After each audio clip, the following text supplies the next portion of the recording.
What is going on, guys? We're back again, and today starting to wrap the pieces on the Grom. So I've got my wrap down here. We're gonna unwrap this, and we're gonna start with the front. Get this wrapped up. We'll get the headlights or the turn signals put back in. We'll see if we get the front back put together tonight, and then tomorrow we'll continue working on the other pieces over there. So here we go. First thing I want to do is I'm gonna wipe these down with some I get the isopropyl alcohol, so I get these nice and clean before we do put the wrap on. If you don't want any dust or anything underneath the vinyl when you put it on here. That army green that we're going to be wrapping these pieces with, and the rest of the bike as well. So we're going to cut off just a small piece, enough to do both of these, and then we'll start wrapping. Hopefully I have enough to do all the pieces on this with just this piece that I got.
This piece, it took forever.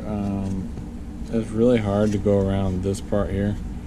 You can see I got a little bit of a crease in there, but it didn't turn out terrible. So that's all for now. I will do the other one. I'm gonna try a different strategy on this one, as far as starting on the high point and then working my way down instead of working from one side to the other. So we'll see how that goes. All right, I'm gonna go to an easy piece now because I got one of those done. I'm gonna try an easy one for right now, and then we'll come back and do the other hard ones later. So like I said, I'm gonna put some more rubbing alcohol on this just to clean it up.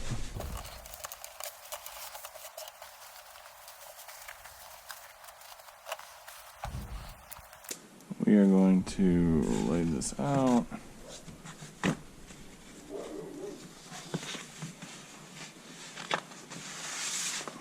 Hopefully it won't take up too much, but you never know. That looks good.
Alright guys, we got this whole piece done. I actually got the other one and a couple more done.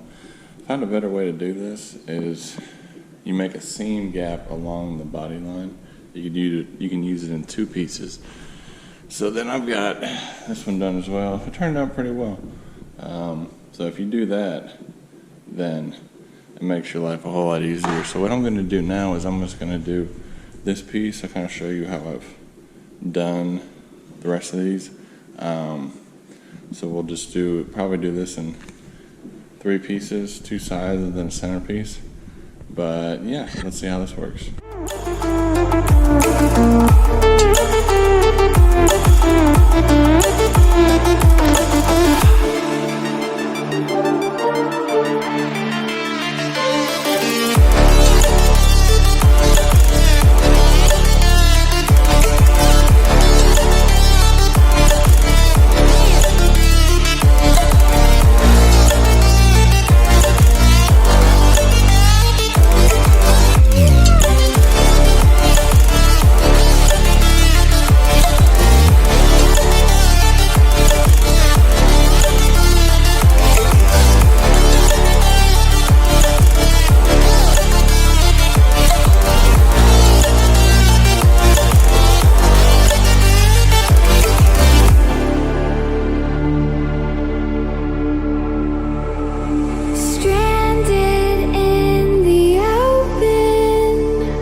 Okay, so what I did here, the seat's gonna sit over this part anyway, so it doesn't matter, but I just put my seam along this edge here, and then this is all done now. So now we can move on to either do this side next or do the center part here, and then cut the seam here, and then we'll do the other one. So I'll probably do this side and then do the seams in the middle. All right, so now we got both sides done. I'm just gonna put a piece here in the middle, and I'll just seam it along this crease. And you shouldn't be able to really tell. So this is a whole lot easier than trying to wrap the whole thing in one piece. You don't get any bubbles or anything. So the really curvy part, you really want to divide it up the best you can. All right, this piece is done. It turned out really well. You can barely see the seam gaps on these edges here, but yeah, so this piece is done. I got like 2 more to go, and then we'll be ready to put this thing back together. Alright guys, this is what I've got done so far. Everything's turned out pretty well. There may be one piece I may redo, but I've still got to do the fairing down here. I'll make a separate video on that, but so far everything else is done except for the other front piece, so I'll get that done here in just a second. But thank you guys so much for watching this video. If you have any questions, leave a comment below, like this video. Take care and have a great day.